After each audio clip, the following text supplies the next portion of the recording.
செல்வி செம்மி recipes. இன்னைக்கு நாம சட்டுன்னு ஒரு தக்காளி சட்னி எப்படி பண்ணுறதுன்னு பார்க்க போகிறோம்.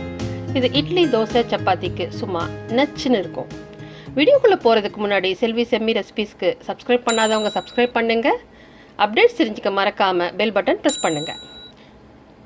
ஒரு கடாய் எடுத்து அது சூடாகவும் எண்ணெய் ஒரு டேபிள் ஸ்பூன் எடுத்துக்கோங்க. எண்ணெய் சூடாகவும் கடுகு ஒரு டீஸ்பூன், உளுத்தம்பருப்பு ஒரு டீஸ்பூன், கடலைப்பருப்பு ஒரு டீஸ்பூன் போட்டு சிவக்க விடுங்க. இதுக்கு தேவையான அளவு கருவேப்பிலை போட்டுக்கோங்க.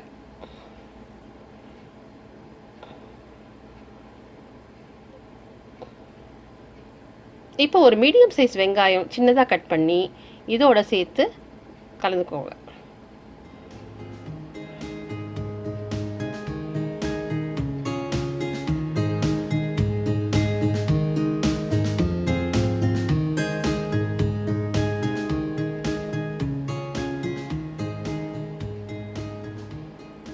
இந்த அளவுக்கு வெங்காயம் நல்லா வதங்கவும் மஞ்சள் பொடி ஒரு டீஸ்பூன்,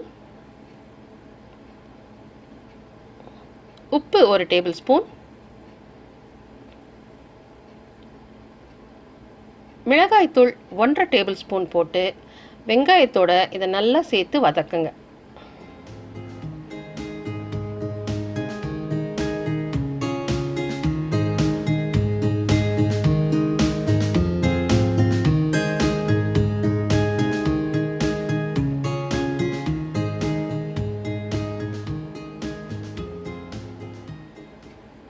இப்போ இதோட தக்காளி 5 மீடியம் சைஸ் எடுத்து சின்னதாக கட் பண்ணி இதோட சேர்த்து நல்லா கலந்து விடுங்க.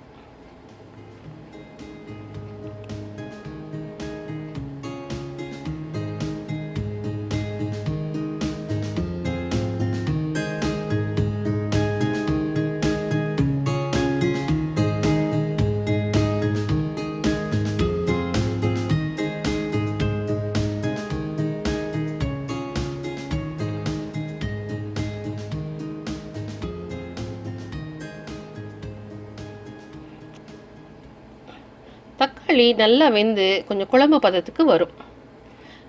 இப்போ இதை மிதமான தீயில வச்சு எண்ணெய் பிரிஞ்சு வர்ற அளவுக்கு வேக விடுங்க. அதை அப்பப்போ அப்படியே கரண்டியால் நல்லா மசிச்சு விடுங்க.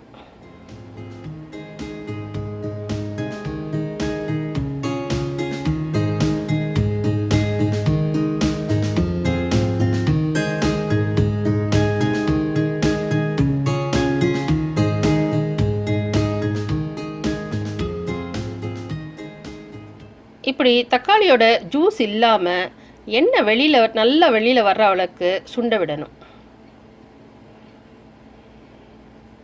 இப்போ பார்த்தீங்களா, எண்ணெய் நல்லா பிரிஞ்சு வர ஆரம்பிச்சிருச்சு. இதை ஒரு தடவை நல்லா கலந்து விடலாம்.